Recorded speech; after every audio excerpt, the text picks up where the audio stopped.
Halo guys, ketemu lagi dengan aku di sini Danang Grisadewa, dan ya kali ini sesuai judulnya aku bakal ngasih 5 rekomendasi kos di sekitaran UGM yang pasti banyak pertimbangannya yang nanti bakal kita bahas gitu. Apa kelebihannya, apa kekurangannya, nanti kita bahas aja. Dan ya sedikit melenceng ya, aku sekarang udah pakai baju. Jelas ini adalah endorsean dari temanku sendiri, teman satu kos gitu. Dia punya usaha konveksi gitu kan, namanya Sarjana Konveksi. Jadi biar tidak dikatain, bang, kok bajunya nggak ganti-ganti, masa bajunya hitam terus, padahal aku tuh punya kaos hitam itu lebih dari 10 biji men. Tapi ya biar tetap gaul gitu kan, walaupun pada akhirnya hitam lagi tapi nggak apa-apa. Jadi kalau kalian mau buat PDH atau baju angkatan dan lain sebagainya, kalian bisa langsung cek di Sarjana Konveksi. Oke, langsung aja men. Kita ini kan mau keliling gitu kan, mau keliling di kampus UGM, Yoman. Jadi langsung aja kita kasih 5 rekomendasi buat kalian kos-kosan di daerah sekitar UGM. Kita udah ada di petanya, langsung aja kita cari di Universitas Gadjah Mada. Yo. Men, UGM men. Seperti yang aku sampaikan kemarin kan, aku tuh udah buat 2 video keliling UGM juga, yang klaster Sosum dan Saintek. Kalian bisa coba cek di sini ya. Seperti yang aku ceritakan kemarin, bahwa ini kalau kalian bisa lihat nih, UGM tuh komplek yang gede-gede bangunannya, yang jarang-jarang, dan di sekelilingnya ini ada beberapa lokasi-lokasi yang nanti bakal kita bahas. Jadi ada beberapa kerajaan gitu kan. Langsung aja ke rekomendasi kos-kosan yang pertama, itu ada di daerah Pogung. Nah, biasanya orang itu menyebutnya adalah Kerajaan Pogung. Kenapa Kerajaan Pogung? Karena Pogung ini banyak banget men. Ada Pogung Lor, Pogung Kidul, ada Pogung Dalangan. Oh men, banyak banget gitu kan. Jadi nih daerah Pogung di sini. Biasanya penghuni-penghuni dari kos-kosan yang ada di Pogung ini adalah mahasiswa dari klaster Saintek dan Teknik biasanya. Karena kemarin kalau kita ngebahas di sini kan UGM dipisahkan oleh yang namanya Jalan Persatuan. Nah, klaster Saintek yang ada di sini, terus daerah Pogung itu ada di sini men. Nah, kita coba lihat ya. Kita coba lihat bagaimana atmosfer di Pogung gitu. Oke. Buka-buka di Street View langsung sedot WC dong. Ya, nih. Daerah di Pogung tuh seperti ini, teman-teman. Nah, ada warung, ada apa. Karena tipikal kos-kosan yang ada di daerah UGM ya, tipikal kos-kosan itu ya emang pasti deket warung gitu kan, terus jalannya sempit-sempit. Kadang kita juga ada kos-kosan yang masuk di gang gitu. Nah, untuk harga, untuk biaya, untuk kalian bisa mengkos di daerah Pogung ini, karena Pogung ini adalah daerah yang lumayan diminati, itu biasanya kos-kosannya agak sedikit mahal men. Kalau aku menurutku agak sedikit mahal. Mahalnya Danang tuh berapa sih? Ya sekitar 600, 700 ke atas gitu kan. Tapi nggak menutup kemungkinan yang harga 400, 500 itu masih ada. Tapi biasanya yang kayak gitu itu masuk di dalam gang gitu. Jadi tinggal kita mau pilih yang mana gitu. Nah, biasanya tuh ada model kos-kosan yang kayak gini nih teman-teman. Kos-kosan yang satu bangunan, terus ada serambinya gitu kan, serambinya, terus kamar punya serambi sendiri. Ada juga yang model kos-kosan rumah gitu, rumah terus dia punya ruang tamu, terus kamar-kamarnya itu ada di dalam rumah. Nah itu biasanya tipikal kos tuh seperti itu. Nah ini di daerah Pogung ya, di daerah Pogung biasanya di sini yang huni adalah teman-teman dari klaster Saintek dan Teknik biasanya. Jadi itu tadi teman-teman, di daerah Pogung ini banyak banget gitu kan, banyak banget kos-kosan, variatif banget. Ada yang start dari 400.000 itu ada, tapi ya paling masuk di dalam gang gitu kalau di daerah Pogung. Terus ada juga yang sampai jutaan, kos eksklusif itu juga ada. yang kadang 1 bulannya 2 juta itu juga ada. Jadi tergantung pilihan kalian. Kalau kalian yang keterima di rumpun saintek atau teknik, ini Pogung bisa menjadi alternatif untuk kalian. Oke? Selanjutnya kita bergeser gitu kan. Dipecah oleh Jalan Kaliurang nih. Jalan Kaliurang tuh yang ini nih, teman-teman. Dipecah gitu kan. Ini juga lumayan padat penduduk. Itu ada daerah Karanggayam dan Karangwuni. Biasanya ini mahasiswanya ya rata-rata dari klaster sosum atau klaster agro. Klaster agro itu ya kayak kehutanan, perikanan belum jadi fakultas ya. Pertanian, terus ya kayak fakultas teknologi pertanian biasanya ada di situ. Salah satu keuntungan kalau kalian ada di daerah Karanggayam atau Karangwuni ini, men.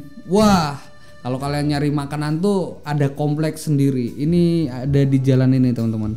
Ini fotokopi juga banyak banget gitu kan. Terus kalau kalian keluar ke sana itu udah yang namanya bundaran kehutanan. Dan biasanya ada juga yang ngomongin bundaran Pak Ateng. Kenapa namanya Pak Ateng gitu kan? Bukan seorang tokoh yang ada di UGM, cuma Pak Ateng itu adalah bakso soto sapi yang ada di sini. Bakso mie ayam Pak Ateng, bahkannya dibilang ini ada bundaran Pak Ateng atau bundaran kehutanan. Nah, ini daerah sini tuh banyak banget jajaran kayak jualan, fotokopi, makanan-makanan, banyak banget di sini. Dan ya kalau udah terkomplek kayak gini kan lumayan enak gitu. Nah, untuk harga di daerah Karangwuni, Karanggayam ini ya sekitar 400.000 masih bisa dapet. Yang eksklusif juga ada di daerah sini. Nah, kalau kalian pengen lihat kosan eksklusif sama kosan biasa itu bedanya apa sih? Ini ada kos-kosan ya. Kos-kosan biasanya kayak gini nih. Biasanya kayak gini kos-kosan biasa itu, ya kan. Terus kalau kos-kosan eksklusif, nah teman-teman lihat tuh di depan, ini kos-kosan eksklusif, men. Ya udah kayak hotel gitu. Harganya juga beda, men. Yang biasa ratusan ribu, yang eksklusif bisa jutaan. Tapi kalau aku mah yang penting bisa tidur gitu. Fungsi sebuah kos kalau untuk Dana Gesadewa adalah tempat tidur. Nah, selanjutnya sedikit bergeser di daerah Karangwuni dan Karanggayam ini ada daerah Klebengan, teman-teman. Nah, di daerah Klebengan ini saya ada di situ. Tapi nggak mau aku sebutin spesifiknya di mana. Nanti kalian kirim bangkai ayam di depan pintu kosan kan juga serem gitu. Kalau kalian mau ngirim barang, mau ngirim paket endorsan boleh. Cuma kalau nanti kalian ngirim bangkai ayam juga jangan gitu. Nah, salah satu benefit juga nih daerah Klebengan nih dia punya gor dan dia punya komplek gitu. Komplek apa? Komplek jajan dan olahraga. Bukan yang aneh-aneh ya, men. Komplek jajan dan olahraga itu karena Klebengan, nih lihat ya, gor Klebengan. Itu kalian bisa olahraga di situ. Biasanya gornya juga disewain. Dan di depannya ini biasanya kalau udah sore banyak orang jualan gitu kan, kaki lima. Dan di sini teman-teman nih, teman-teman bisa lihat di sini, ini kan gor Klebengan ya. Nah, di bawah-bawah sininya itu banyak yang jualan gitu kan. Salah satu angkringan yang terkenal adalah angkringan Pak Panut. Kenapa terkenal? Karena rektor UGM saat ini adalah Pak Panut. Jadi sebenarnya nggak ada relevansi, nggak ada hubungannya Pak Panut buka angkringan di situ. Cuma namanya angkringan Pak Panut gitu. Nah, di sini daerah Klebengan. Untuk rata-rata harga kos-kosan di sini itu ya berkisar dari 400 ribuan sampai jutaan juga ada. Hampir sama sih ya kalau di daerah UGM tuh rata-rata dari harga 400 ribuan gitu. Cuma untuk bagus enggaknya yaitu selera kalian. Kembali lagi selera kalian. Dan ada kejadian unik teman-teman. Ketika aku ada di daerah Klebengan untuk mencari kosku yang sekarang, itu kan aku tanya, "Misi Pak," gitu kan. "Pak, kalau nyari kos-kosan di sini di mana ya?" Diketawain dong sama bapak-bapaknya.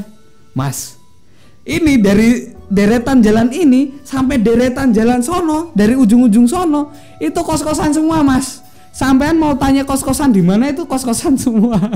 Jadi ya kayaknya pola pikir orang yang ada di daerah UGM atau di daerah kampus yang ternama biasanya mending aku bikin kos-kosan daripada aku tinggalin sendiri gitu kan, karena ya itu menjadi passive income buat orang-orang yang ada di situ. Kalau aku punya tanah di sini juga pasti aku buat kos-kosan kok gitu kan. Nah teman-teman, kita beralih ke selatan ya. Di selatan ini ada daerah Samirono. Ini daerah Samirono. Terus ada juga daerah Sagan dan daerah Terban gitu. Nah daerah-daerah ini biasanya dihuni oleh fakultas-fakultas yang ada di selatan-selatan tuh biasanya. Ini juga lumayan rame nih teman-teman. Karena di daerah Sagan dan Terban ini ada beberapa daerah atau beberapa bangunan yang merupakan cagar budaya, jadi ya kadang kesan-kesan klasik masih bisa kita temukan di daerah sini gitu. Nah kayak gini sih teman-teman, Jalan Sagan gitu ya, tipikal kos-kosan lah ya. Ada warung-warung kayak gini, biasanya tempat-tempat nongkrong gitu kan, angkringan. Nah biasanya kalau bangunan-bangunan gede kayak gini itu kos-kosan men. Untuk harganya masih sama karena rata-rata di UGM tuh sama men. Untuk daerah Samirono itu karena udah depannya UNJ, rata-rata juga campur sama anak UNJ ya. Dan rekomendasi selanjutnya adalah daerah Blimbing Sari dan daerah Sendowo. Nah kalau daerah Blimbing Sari dan daerah Sendowo itu ada di daerah sini nih teman-teman. Di daerah sini itu rata-rata kalau yang menghuni itu juga teman-teman yang ada di sekolah vokasi, karena dari vokasi itu udah langsung deket banget sama Sendowo dan Blimbing Sari gitu. Nah daerahnya tuh kayak gini men, yo man, asri men. Kalau di UGM tuh daerahnya asri tuh. Intinya kalau kalian mau mencari kos-kosan tuh bisa kelihatan bangunan secara fisik kok. Kalau bangunannya gede gitu kan kayak gini, terus jendela-jendelanya itu banyak, sudah bisa dipastikan itu pasti kos-kosan. Tapi gak menutup kemungkinan yang kayak rumah biasa itu juga kos-kosan gitu teman-teman. Oke, itu adalah beberapa rekomendasi daerah kos-kosan yang ada di UGM. Tapi kalau kalian pengen gak ngekos, itu sebenarnya ada alternatif lain. Kalian bisa masuk di asrama UGM gitu kan. Ini biasanya asrama-asramanya tuh seperti ini teman-teman. Nah ini asrama Bulak Sumur, itu buat cewek ya.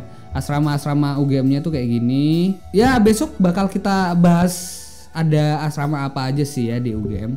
Selanjutnya kalau kalian gak mau asrama, kalian bisa ngontrak ya kan sama teman-teman kalian. Atau kalian kalau gak mau ngontrak, waduh apa ya, ngekos gak cocok gitu kan. Terus apa asrama gak cocok, ya udah ngontrak gak cocok, ya udah. Di daerah UGM juga ada apartemen kalau kalian emang sultan gitu kan. Ada apartemen di daerah sini gitu kan, di daerah ini itu ada apartemen. Terus di Jakal juga ada apartemen, Jalan Kalorong ada apartemen. Jadi kembali lagi kalau kalian ingin menentukan kos-kosan ya kembali ke diri kalian orangnya seperti apa.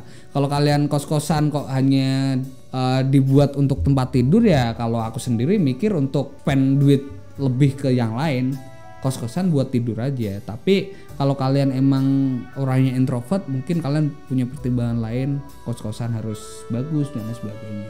Jadi thank you banget teman-teman, semoga ini bisa menjadi rekomendasi untuk kalian bisa menentukan pilihan mau ngekos di mana gitu. Jangan lupa like, comment, share, and subscribe.